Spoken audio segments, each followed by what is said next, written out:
Hi everyone, I'm Jocelyn, and I am grateful you're here. You're listening to the Starting with Gratitude podcast. This is a safe space intended to host meaningful conversations exploring all topics of the human experience. Every conversation starts with gratitude and remains rooted in gratitude. After you listen, make sure to join the community by subscribing and sharing. I am so happy you have joined us. Hi, Nicole. Hi. I am so honored to have you be not only in the first season of my podcast, but to be my first guest and my first conversation. Oh my gosh. What an honor. I feel like, I don't know, I just really wanted to be really intentional with who I bring on for this first season. And you and I just always have such great conversations.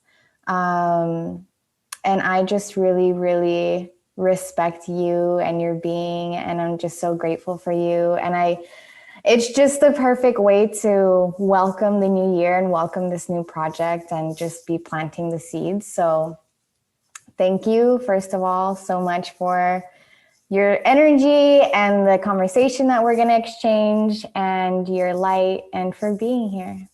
Oh my gosh. Wow.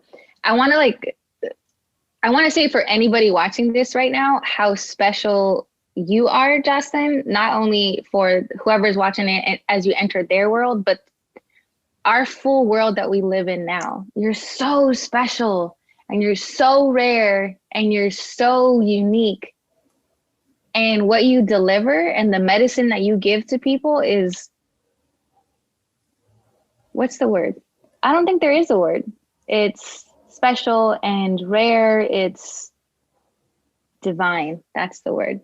So thank you so much for having me as your first guest. Thank you. Thank you for those words. And this is like the perfect way to start with gratitude. Right. And exactly. To lean in more into that, given that this is the first episode and the first season and people are just now going to start understanding the concept of this podcast, I am encouraging every guest that I have to write down what they're grateful for. And they'll be reading this at the start of every episode. And this will kind of be the leeway into the conversation. So I'm going to invite you to share what you wrote down before our conversation. Yeah, I have, I think this is really amazing what you're doing with gratitude, because it's really the catalyst to like changing your perspective. And it's really the catalyst of being able to live in moments and notice things that perhaps you didn't notice before and explore gratitude that you didn't explore before. Because there have been times when, like, every time I write in my gratitude journal, I always want to fill 2 pages. That's always what I want to do. And sometimes I'm like, I'll stop and I'm like, what am I grateful for? And then it's just like, bitch, like all of these things flow in, because you really can be grateful for everything. Literally the smallest of things that perhaps you don't notice now, but if it was missing, you would miss, you know? Yeah.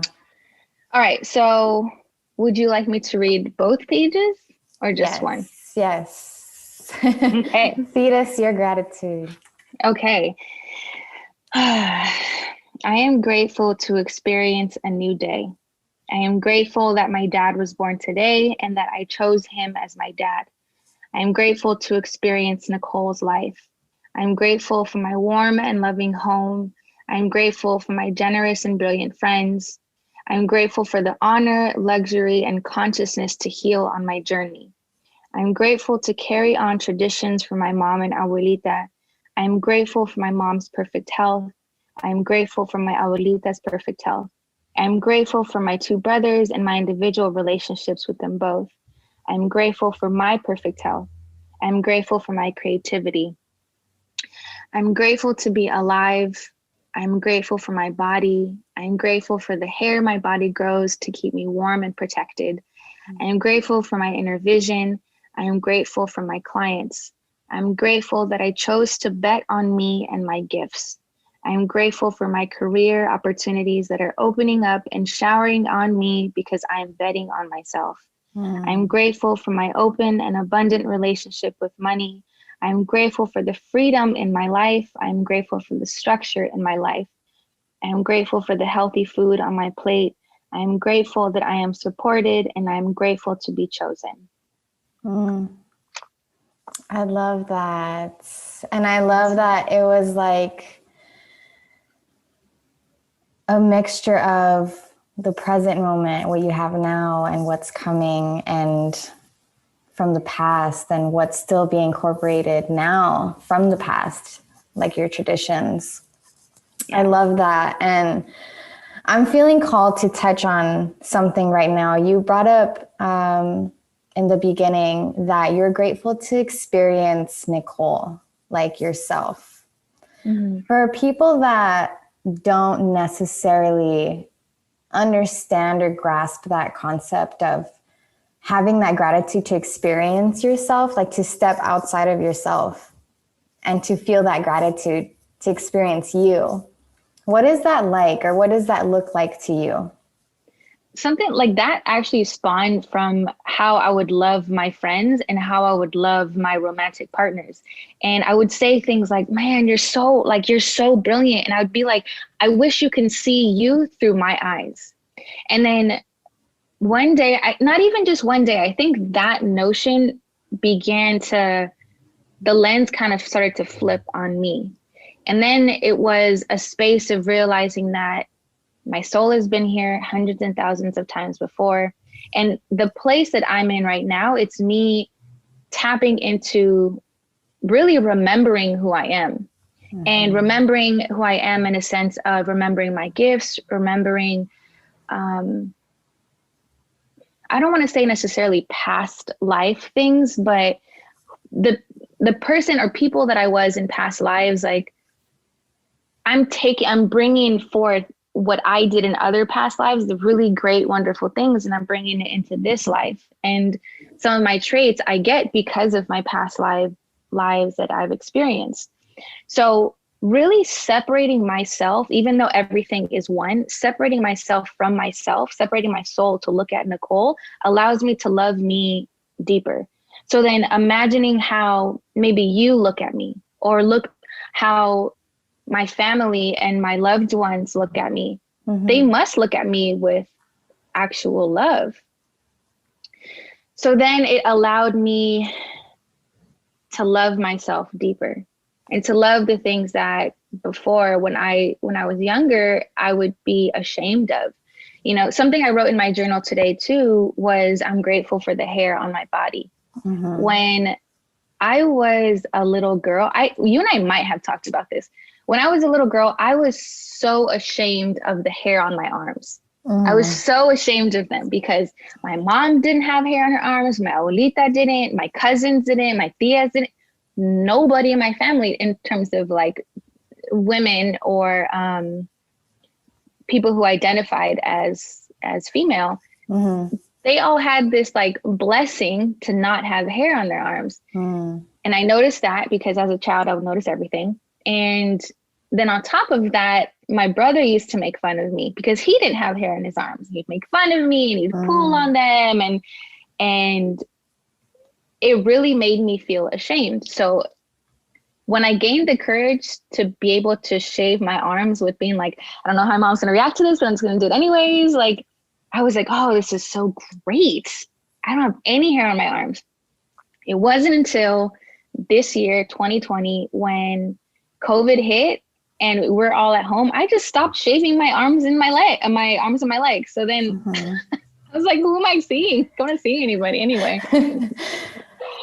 So then literally one day in the shower, I was like, damn, I haven't shaved my arms in so long. And I was like, maybe I should just let them grow to see like how long they grow. Then I began getting attached to them. Then I began thinking like, I had two thoughts. The first thought was like, damn, Nicole, I can't believe that you were so ashamed of your arms and your arm hair. And then I stepped into a place of forgiveness, of forgiving myself for thinking I was supposed to be a certain way, or feeling ashamed of being ashamed, you know?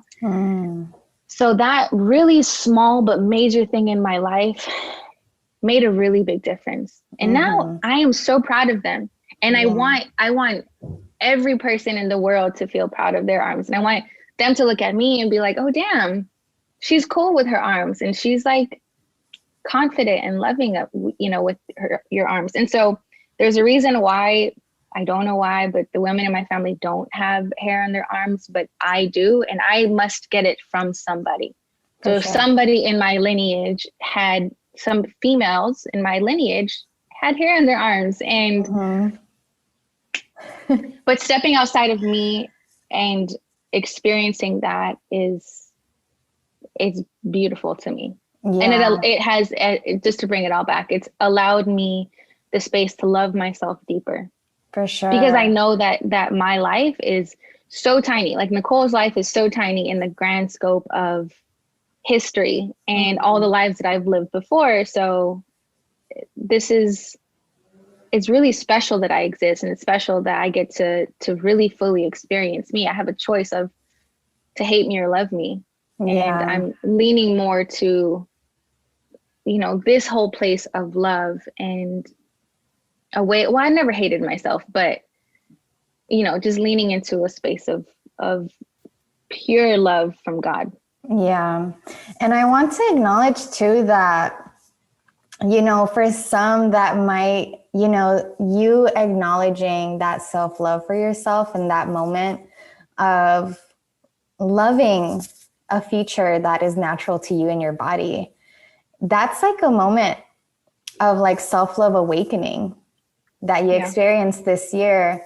Because I feel like a lot of people don't acknowledge the smaller moments of awakening, and that's definitely one of them. And it just comes to you in so many different ways. There's so much that we can touch on this, from like awakenings that we experienced this year to still touching on kind of stepping outside of yourself and observing yourself. Because I feel like that also has to do with, and we'll touch on 2020, but I feel like when you finally get to the point where you can step outside of yourself and observe your actions and your thoughts and all of that, you gain this this power of not allowing your ego, because your thoughts are centered in ego. You gain this power. And I remember when I heard the quote, you are not your thoughts, you are the observer of your thoughts.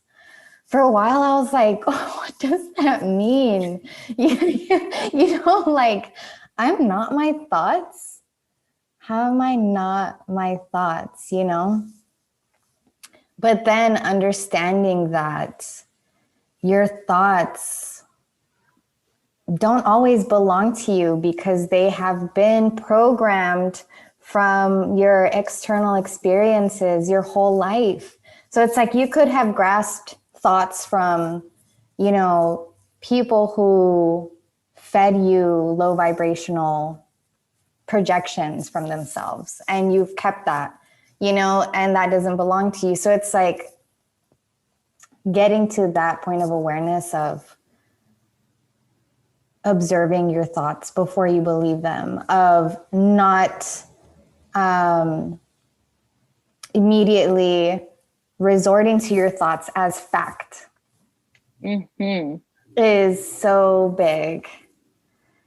How has that journey been for you, and your awakening? And this is something that I really want to touch on in this season, specifically because of everything that we're going through right now, from overcoming 2020 to really stepping into Aquarian energy, and the balance of divine feminine and masculine. And how has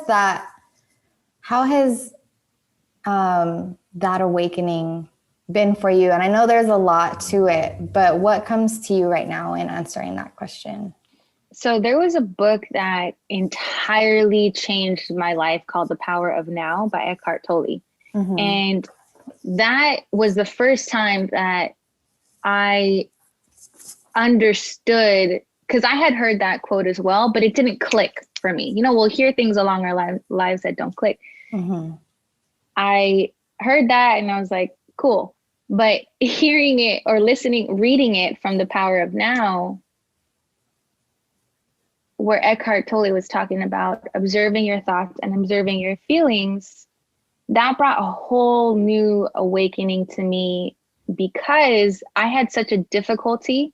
I had a challenging time identifying my emotions and feeling my emotions and allowing myself the space to feel them. Because I've always had, since I was a little girl, had this gift of understanding.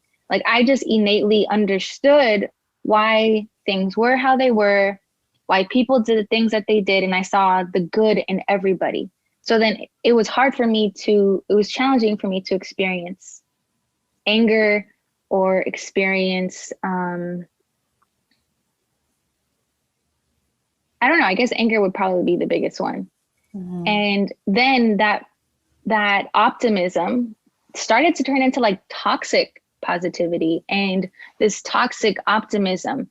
And because I went to the source of understanding, I was skipping the step of being human and feeling these feelings, which then manifested into other things for me. So reading that book allowed me the space and really ignited this knowledge of, in the moments that I'm feeling something and I'm not quite sure what they are, to pause and observe and ask myself questions. What am I feeling right now? And then asking what that is and digging deeper until I'm like, oh, it's fear, or it's anger, or it's perceived rejection, and then really unpacking all of those things instead of becoming anger and becoming all of these emotions. Mm-hmm. So then there was layers of, then it felt like my brain was becoming like, well, it is, but like a house and different floors of observation. So I would observe my feeling and then observe, okay, what are those feelings? And then ask myself questions. And then above that, unpack these like feelings of guilt and shame at the same time. So it was like all of these layers happening at the same time. Mm-hmm. Until I got to the point where I was observing so much, I had to push all of that aside and then just go back to square one and come to a place of just being, and whatever being meant for me. But learning how to observe my thoughts and observe my emotions really allowed me to, not allowed, but really ignited. It's so much that I can, like, there's so many like avenues and directions that I can go in right now. And like trying to think like, which direction do I want to stay in? There was something else that I wanted to mention about observation and observing my feelings and observing my thoughts. Damn, I don't remember what that was, but man, observing it really allows me to create space and separates me. That's what I was going to say. Separates me from triggers and then also opens me up to spirit. Because if my thoughts are not mine, where are they coming from? And a lot of times that's the way that I'll like cultivate relationships with my spirit guides. Because if I'm like, okay, I don't know, what should I make for dinner tonight? And I'm thinking, and then I get a thought of like beans. And I'm like, beans? Okay, cool. All right, and I know I've told you this, I've named my spirit guide. So then I'm like, all right, spirit guide, say the name. why beings? Let's talk. And then I begin having this dialogue with my spirit guides. And then I'm actually strengthening my relationship with them as I communicate with them, because they're like, oh shit, she sees me. She's acknowledging me. Let's keep giving her messages. Let's keep giving her signs. Let's keep these conversations. Let's bless her. Let's guide her in this direction. And all of these things start to come down. Yeah. So, oh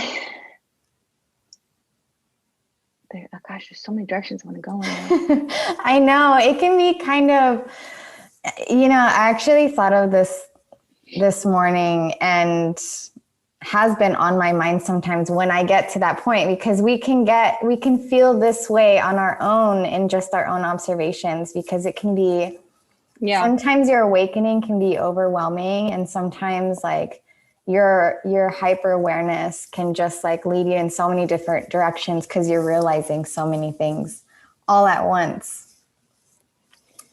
The other day I was talking to one of my girlfriends, and she was asking for my opinion on something. And so then we're on voice now, and I was sending her my opinions on something.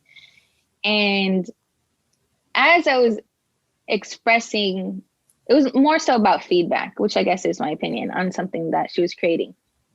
As I was giving that feedback, I was unpacking that at the exact same time. And then I was starting to get overwhelmed with my first thought, and then myself unpacking it. And then I was like, okay, I need to stop. And I like stopped the voice, and I like sent it. But I was like transparent in the moment. I'm like, okay, I'm unpacking all of my thoughts and my feedback right now. So hold on. Yeah. And then I go back to the neutral place of just being. And when I'm being, there are no additional thoughts. It's me solely being and living, and like the cells going through my body and my blood flowing. And it's me coming to a place of calm and a neutral place of balance. And then from there, then I can give my feedback, my initial feedback, without having to unpack everything. And which actually leads me to something that I thought was like pretty interesting. I remember being really close with, I'm still close with them, but I was closer then with a couple guy friends. And one of my guy friends, he always has really strong opinions of everything. And I remember whenever I was in the room with him, and he would be like talking to someone else, and he would be like, Nick, what's your opinion? Like, why are you not saying anything? And I remember being like, why do I have to have an opinion right now? Because of my gift of understanding, I could see both sides. Right. And so I didn't have a very strong opinion. And I remember him saying like, how can you not have a strong opinion on which direction to go in? Then he used a quote, which is, if you don't stand for something, you fall for it, something like that. Right. And I was like, that is not true. It's not, because I don't have an opinion on cheeseburgers doesn't mean that I don't stand for anything. Then I began to question myself. And then I was like, wait, is this wrong for me that I don't have opinions? Is it wrong for me that I can understand both sides? Then I saw there was a quote from Buddha, which is more of a paraphrase because I don't know it word for word, but he was saying that a wise man sees everybody's perspective, or expresses or sees everybody's perspective, or has no perspective. So he or she is seeing and understanding everybody, or they're just quiet and they're just being. So seeing and hearing that, I was like, okay, so I have been aligned with this space of consciousness, but I didn't know that that's what that was. And I didn't know that I thought something was wrong with me. I thought like, well, I don't have a strong opinion about something. Well, then maybe something is wrong with me, but it wasn't. It was simply because I saw and I understood everybody's perspective, even down to seeing or like unpacking in my head why somebody is saying this, because all of our perspectives are based on our childhood, how we were raised, and based off of our spiritual curriculum. So of course you have an opinion because that's how you were raised and because of your spiritual curriculum. And of course you have this perspective because of the same thing. So how am I to say, because I didn't have the same experiences as them, how am I supposed to say it? Even if I did have the exact same experiences as them, it still would be different. Our perspectives would still be different because of the spiritual curriculum that I was given that was different than them. Yeah. I don't even know where I went with all of that. Yeah, no, I'm glad that you brought that up because I wanted to bring this up before. Is, you know, we've talked about this, how you grew up, you know, having this deep sense of understanding and compassion for others. And not necessarily feeling that need to be angry, because I think what you explained here is you understand the validity in everyone else, right? Like everyone's opinion and how they feel is valid because of their own experiences. No one is necessarily right or wrong. But because we are having this human experience and because we aren't always going to be surrounded by people with our level of awareness, you kind of have to like bring yourself back to that humanness. And I think that that's something that a lot of people who do experience their own spiritual awakening, or when they start realizing like, oh, the reason why I see the world in this way is because I have this sense of understanding or because I have this gift. But since they aren't surrounded by people who have that awareness, you can feel very isolated. You can feel very alone. You may go through this phase of letting people go in your life, or, and I think this is, you know, one of the ways in which it applies when you say, you know, you outgrew someone or you outgrew a group of people. Yeah. Because you want to be aligned with people who do have your sense of awareness. So I'm glad that you shared that. Yeah. And also being someone who is tapped into my consciousness is accepting people for who they are and where they are in their lives. And yes, of course, we could let go and detach ourselves from people. There also is a time when sometimes because of the way a situation works out, you can't avoid them, or you can't not avoid, the word isn't avoid, but choose not to be around them. Yeah, especially with family. And it's interesting to come to a point of your own point of acceptance for them. And because we're human and because we're still alive, we're still learning things and we're still unpacking things and we're still healing ourselves. So coming to a place of acceptance for that other person, just where they are in their lives, where their consciousness is, that they're doing the best that they know how.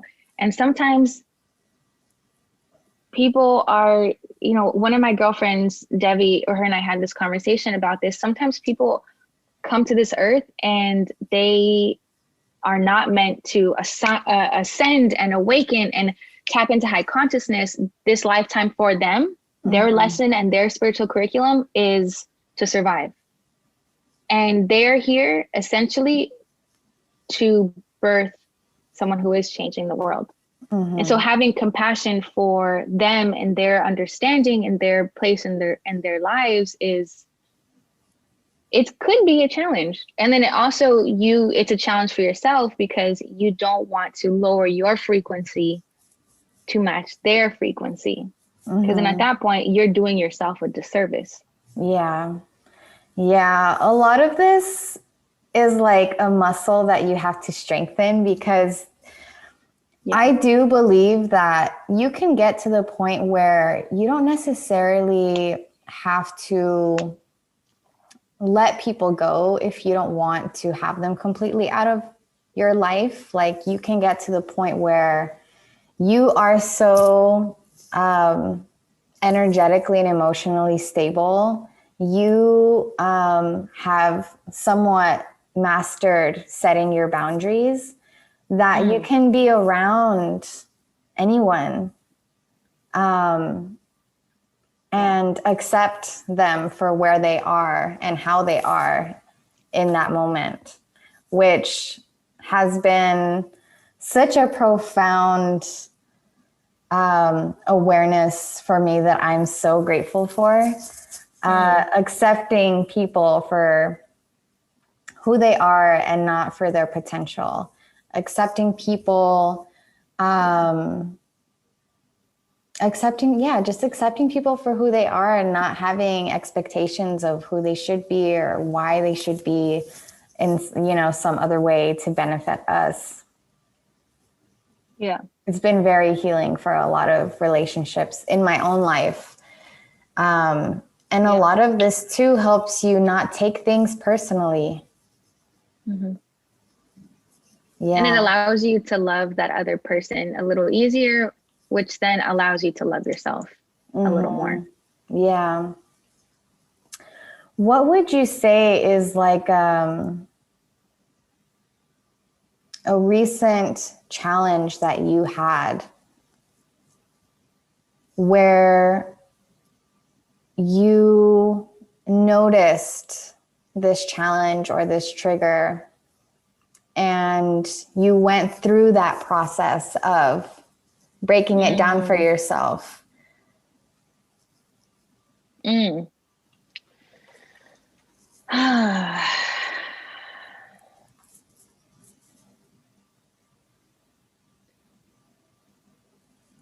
Okay, here's one.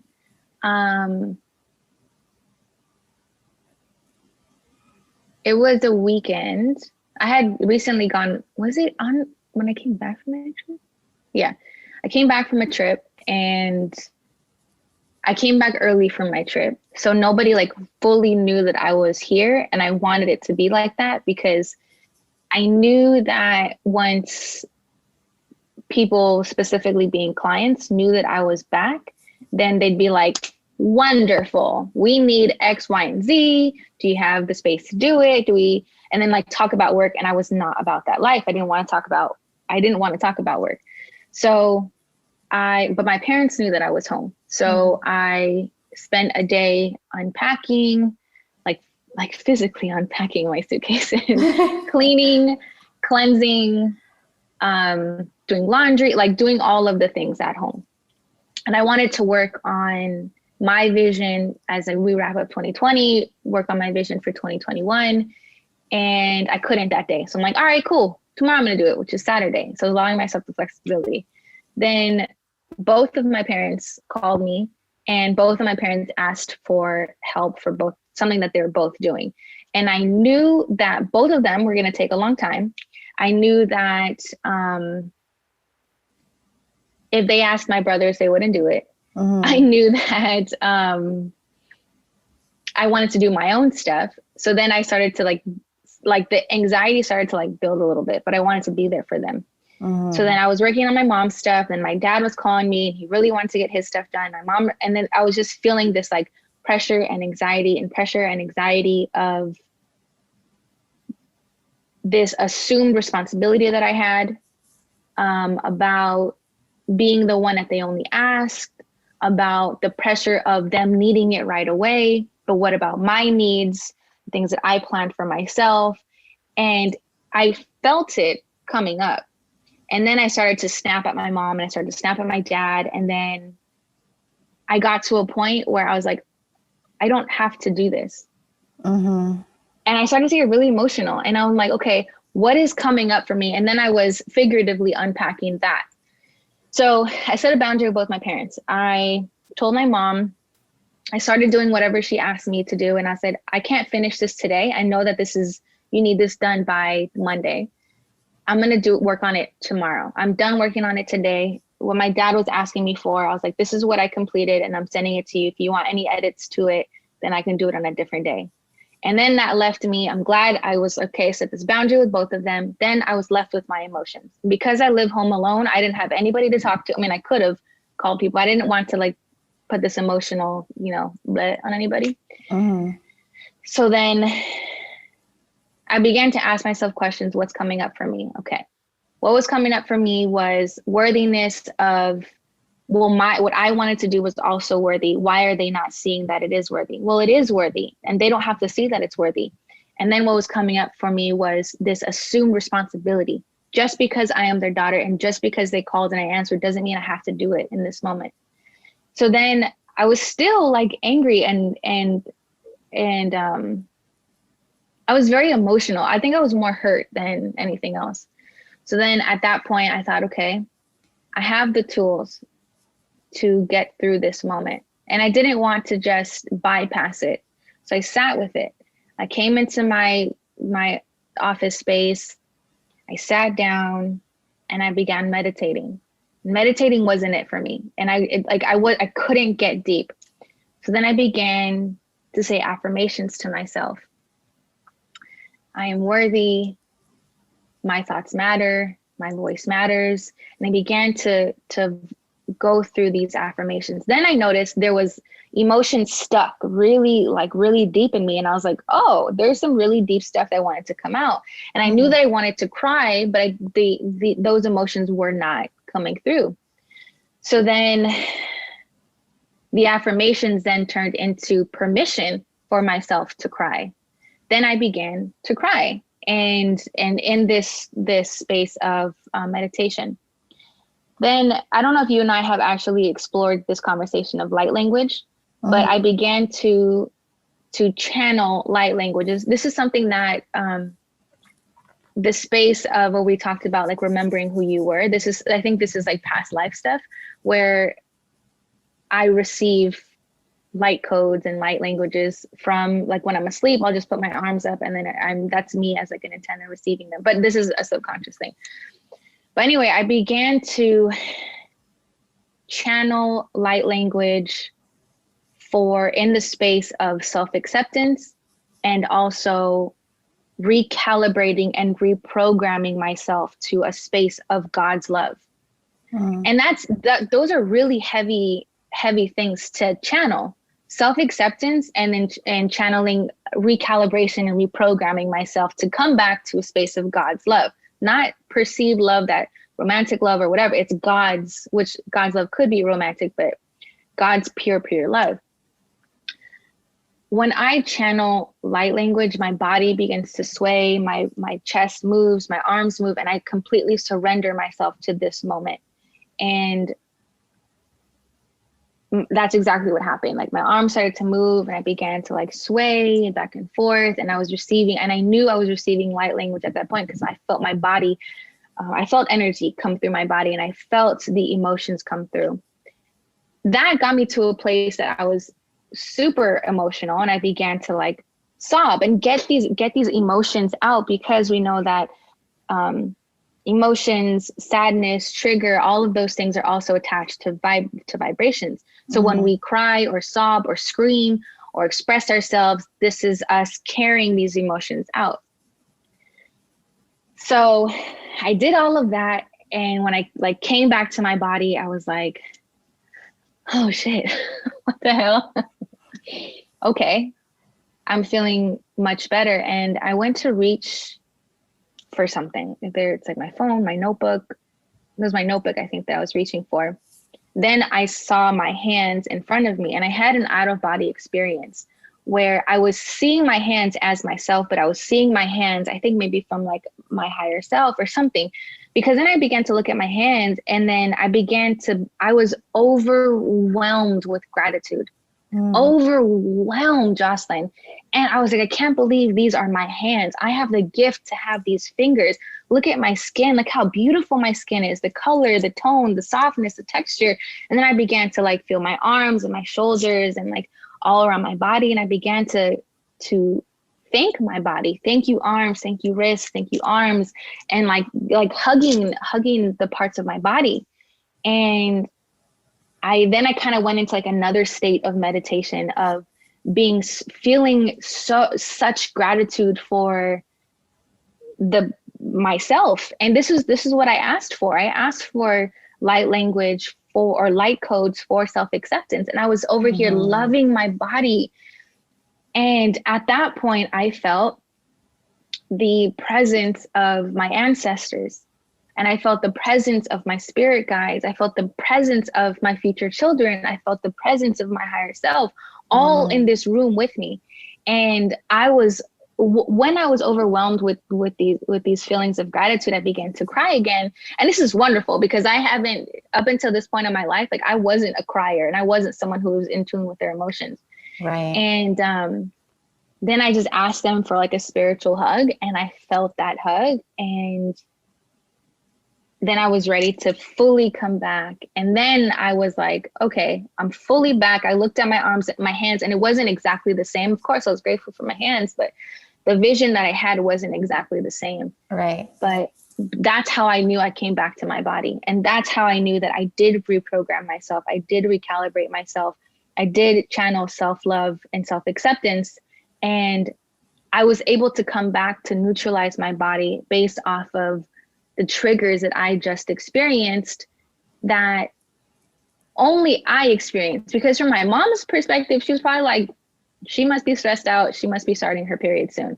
My dad's probably like, dang, I don't know. Like, does she really want to do this for me or whatever? You know, so it's like, then they have their own experiences, not even knowing that I just went through this whole thing that had nothing to do with them. And it was all me.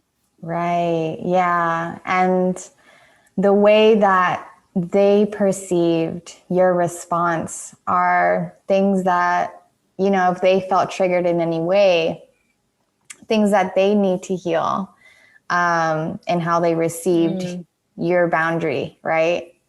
Yeah. It's so beautiful how essentially what happens when you hold that space for yourself. Because you went through like, I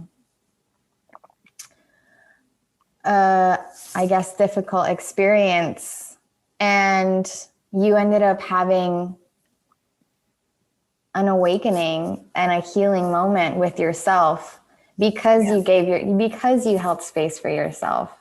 And I think that is like almost, you know, step one in healing and in not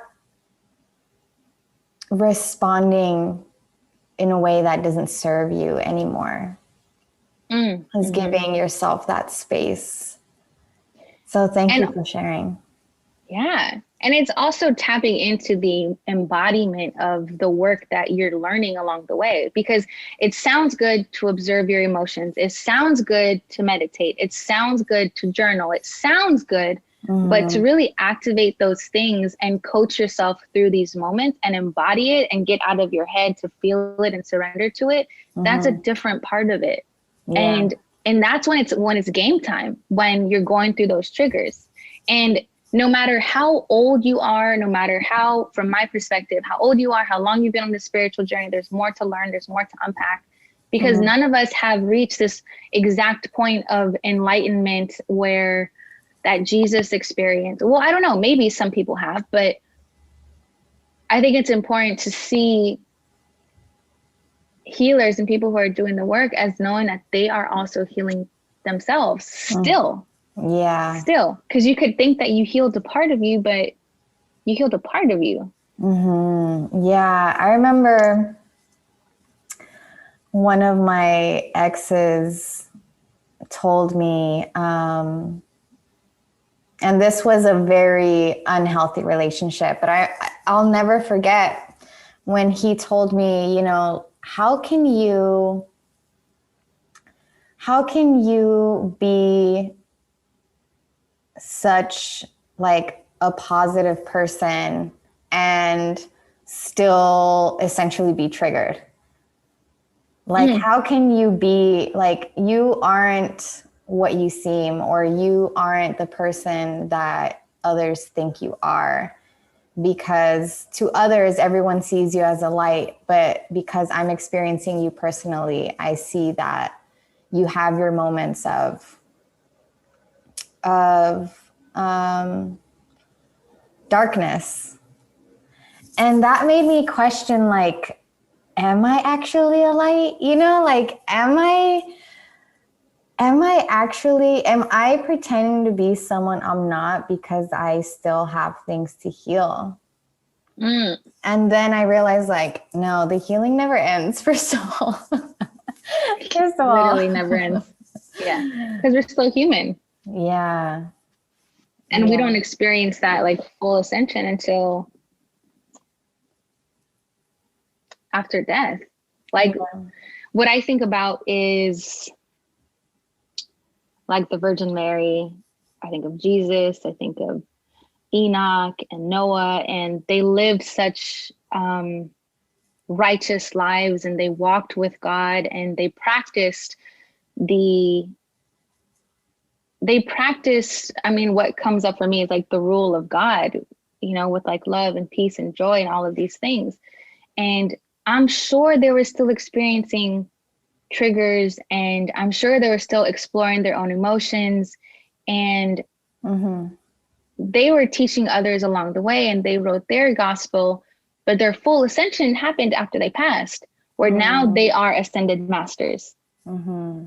You know, and if there's more to learn, then they would come back to earth. Although I feel like as we enter 2021, I think a lot of the babies that are born are going to have the knowledge from ascended masters as they come into this world. Yeah. So deep. So deep. Like, I wonder if anyone like listening or watching this is like, yo, this is a lot to grasp. I something that I really want to touch on with you is, you know, I know that you recently expressed that you're kind of currently going through a shift in your life, and you're rebranding, and you got certified in Reiki this year. I feel like you and other healers are really stepping into their gifts this year. And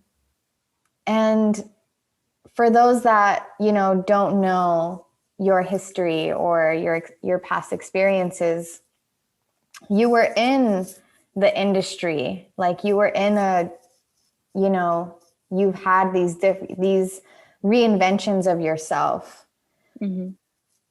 What is that looking like for you right now? And how have you accepted your reinventions? It almost feels like I don't have a choice. It feels like I've connected because of my curiosity. I've connected so deep into learning about the celestial worlds and our history and the world's history, celestially, physically, materially. It feels like now is the time. It feels like everything that I've experienced and that I've gone through career-wise and just in my personal life also feels like it's leading me to this moment now. And I think based off of the gifts that I was given, just as me being born here, I had already a gift of music. I had a gift of communicating. I had the gift of savoring and being like hungry for knowledge. I had the gift of curiosity and understanding and all of these things. And I think what I'm doing now is following my joy and what and where I'm being called to go. And it honestly feels, Jocelyn, like I don't really have a choice. And whichever field, even if I decided I'm going to go back to radio and I'm going to be an on-air personality and that's what I'm going to be, even if I was doing that as an on-air personality, I feel like I still would be a healing healer. If I was, if I'm, I mean, I'm still in digital marketing. I do have a digital marketing agency. I would still be a healing healer, because also it's like the clients that I've been attracting are all in the healing realm. And that, I don't believe any of that is a coincidence. I don't market myself only, or my agency, as a place that's only for other businesses that heal or that are of service of the people.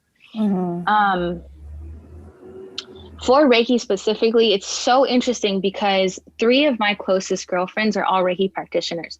One is a Reiki 2, the other 2 at the time were Reiki 1 practitioners. I never thought like, she's doing that, I want to do that too. I never thought that. In fact, it was just like, yeah, all of them are Reiki practitioners and they're following what they're doing.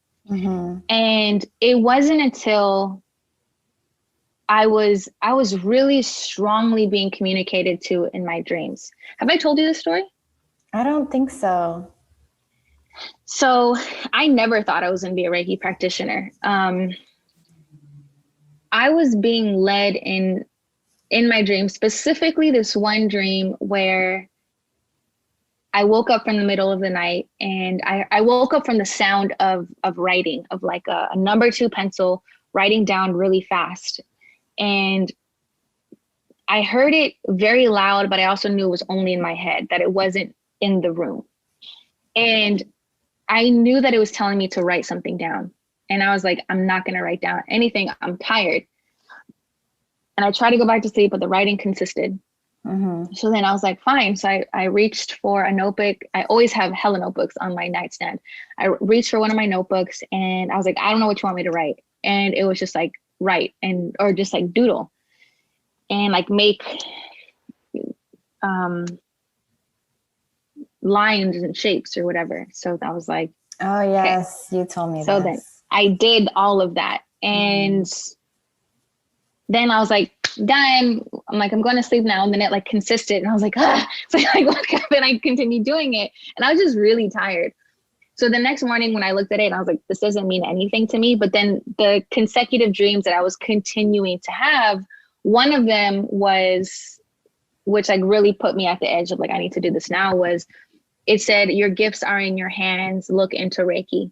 And the next morning, one of my girlfriends called me and she was like, girl, you have to sign up for Reiki. This was my experience that I had last night and it changed my life. And my Reiki practitioner, she's doing her next class is next week and she never does it like this and she's always booked.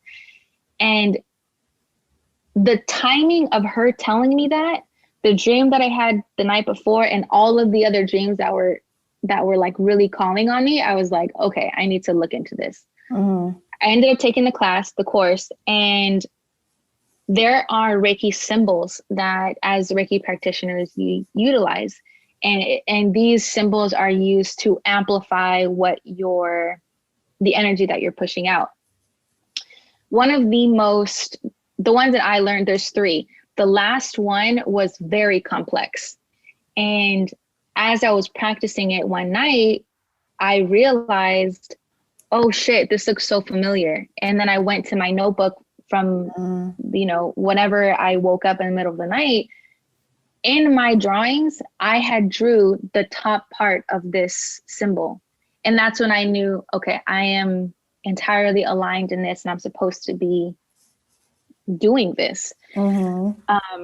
Which I went on social and I announced it and I'm like, proud of myself and sharing it with everybody. And I was like, I'm not going to change my career. This is just like, I'm adding this to my spiritual toolbox. And it's just interesting how now it's like, it isn't like fully my career, but I'm now being more like called to do this. And I have Reiki clients every week. And I'm like, all right, well then I am being called to continue doing that. So in the space that I'm in, I feel like I'm very much open to spirit and open to the direction that they're taking me in my personal ascension and my personal journey. And I feel like as I begin to fully tap into the Nicole-ness of me, then that is me already helping to heal, not helping to heal. I don't want to say that.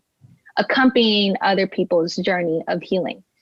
And I feel like everything that I've experienced in terms of career has led me to this moment, into helping me communicate because of radio, helping me to brand because of my branding and marketing and experience, helping me to incorporate frequencies because of my love for music, and all of these things circling in one for this specific moment. Yeah, down the line, maybe not in the midst of it sometimes, but when you're in that space where you can look back, you see like how everything ties in together and how it all makes sense. It's interesting. So when this episode comes out, we are in the future, we are in 2021. So what is 2021 feeling like for you? And what are you grateful for from 2020? 2021 is,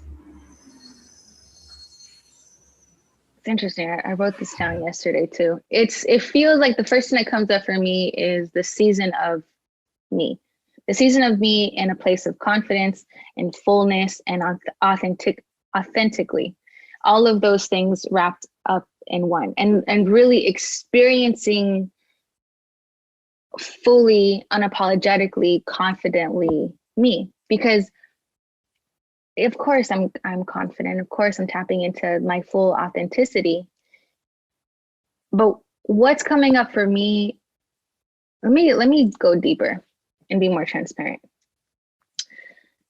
Coming to a place of vulnerability to allow myself to put me first. Because a challenge for me in the 33 years that I've been alive is putting others' needs ahead of mine, and putting others' emotions ahead of mine, my perception of what they must be feeling, and putting them before I put myself in the driver's seat. Because I've always, from the past, I've always put myself in either the back seat or the passenger seat, and then I'll toggle between driving and really moving forward in like the fullness of my gifts. And then other times, like, it's like I'll go back into the passenger seat. And I'll be like, okay, I'll just get to my stuff later. And then I'll just work on this client stuff right now. And then I'll just get to me on the weekend, or I'll just get to this. I'll get to cleaning my apartment on the weekend. I'll just get to, you know what I mean? So it's like putting me and myself in the driver's seat and feeling confident fully in that, instead of feeling guilt or shame, not shame, but feeling guilt. And those are still things that I'm navigating through as the person that I am today. What I'm grateful for in 2020 is all of it. It led me to explore the sides of me that I had been avoiding.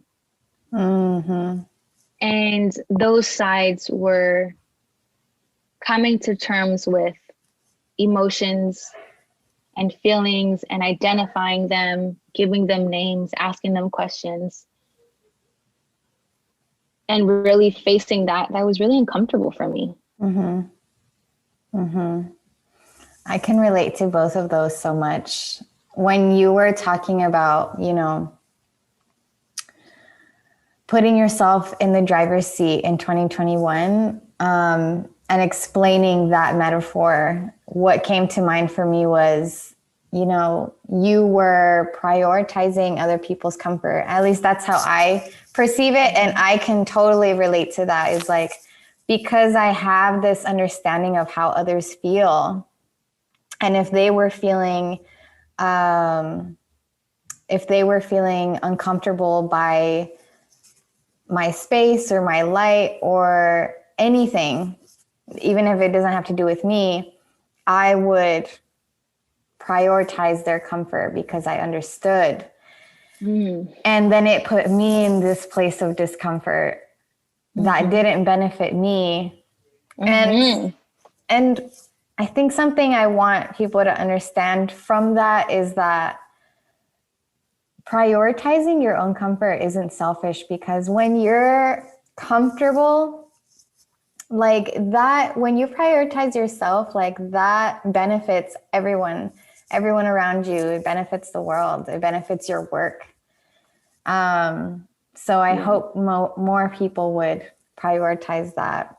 And for 2020, definitely was a year of confrontation for me too. Mm-hmm. And I am proud of you, and I'm proud of me for confronting that, and not, and actually finally giving those things that needed attention space, and accepting that, it's still going to be a process. Yeah. Mm-hmm. Yeah, definitely. And I feel like a lot of those who are watching now can relate to that. You said it so beautifully. Prioritizing other people's comfort. Yeah. Yeah. And it comes from a space of good intention, but over time, you see it affect you for sure. Mm-hmm. Yeah, absolutely. Well, I could honestly, we can talk about this all day. Hours. But is there anything that you want to add to this conversation, that you want to leave people with? Not necessary, but if you feel called to share something. Yeah, what's coming up for me is sharing to trust your journey, and being aligned doesn't mean that it feels comfortable. Being aligned can also feel like a lot, but that doesn't mean that you're not aligned. So my message is to trust in your journey and to communicate to your journey. You can communicate to your journey to slow down, that this is a lot for me right now. Give it to me in smaller bite-sized pieces. Or you can communicate to your journey to share the lessons in a different way, in a more loving way, not to assume that the messages are never loving, because they are. But you can also set your own boundaries with your journey, and set your boundaries with your spiritual team, just as you would set boundaries in this material world with physical people. Yeah. Yeah, boundaries. Thank you so much for your light. And I'm just so grateful, seriously, so grateful to align with people like you. And I honestly wish that for everyone to be able to experience mirror reflections of you that are the mirror reflection of your higher self, because it makes life just so much easier and so much more rich. So thank you for your time and your words. And I hope that the listeners and viewers gain some sense of clarity or comfort in this conversation. Thank you. It's really an honor to talk to you and to know you. And I was going to say too, that I'm just a mirror reflection of you. So all the wonderful, beautiful things that you're saying about me, I receive them and I send them back to you. Thank you. Okay. Well, thank you so much. And I wouldn't doubt that I will have you again on another. Let's do it. And then I'll make the next one like 2 hours long. Okay. All right. Have a beautiful day. You too. Thank you. Thank you. Bye. Bye.